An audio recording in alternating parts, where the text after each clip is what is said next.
মোঘল আমলে বাংলার সেরা ৫ নবাব। মুর্শিদ কুলি খান, তার শাসনকাল ছিল ১৭১৭ থেকে ১৭২৭ খ্রিস্টাব্দ। তিনি বাংলার প্রথম নবাব এবং নাসিরি রাজবংশের প্রতিষ্ঠাতা। তিনি মসলিন ও রেশম বাণিজ্যের প্রসার ঘটান, যা বাংলাকে বিশ্ব বাণিজ্যের কেন্দ্রে পরিণত করে। তার প্রশাসনিক দক্ষতা বাংলাকে মোঘল সাম্রাজ্যের অর্থনৈতিক মেরুদণ্ডে পরিণত করে।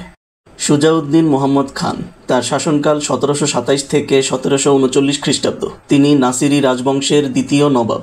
বাংলা, বিহার এবং উড়িষ্যার সর্বোচ্চ বিস্তার ঘটান। তার শাসনকালে বাংলা অর্থনৈতিক ও প্রশাসনিকভাবে শীর্ষে পৌঁছায়। আলীবর্দী খান, তার শাসনকাল ১৭৪০ থেকে ১৭৫৬ খ্রিস্টাব্দ। তিনি আফশার রাজবংশের প্রতিষ্ঠাতা। মারাঠা আগ্রাসনের বিরুদ্ধে তিনি বর্ধমানের সাথে যুদ্ধে জয়ী হন। তার শাসনকালে বাংলা স্বাধীনতার শীর্ষে ছিল।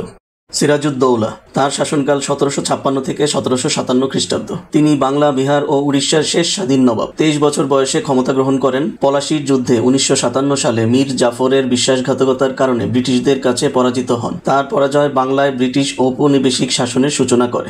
মীর কাসিম, তার শাসনকাল ছিল ১৭৬০ থেকে ১৭৬৩ খ্রিস্টাব্দ। তিনি ব্রিটিশদের প্রভাব কমানোর চেষ্টা করেন এবং সামরিক ও প্রশাসনিক সংস্কার চালু করেন। বক্সারের যুদ্ধে তিনি ১৭৬৪ সালে ব্রিটিশদের বিরুদ্ধে পরাজিত হন। তার প্রতিরোধ ব্রিটিশদের বিরুদ্ধে শেষ উল্লেখযোগ্য প্রচেষ্টা ছিল।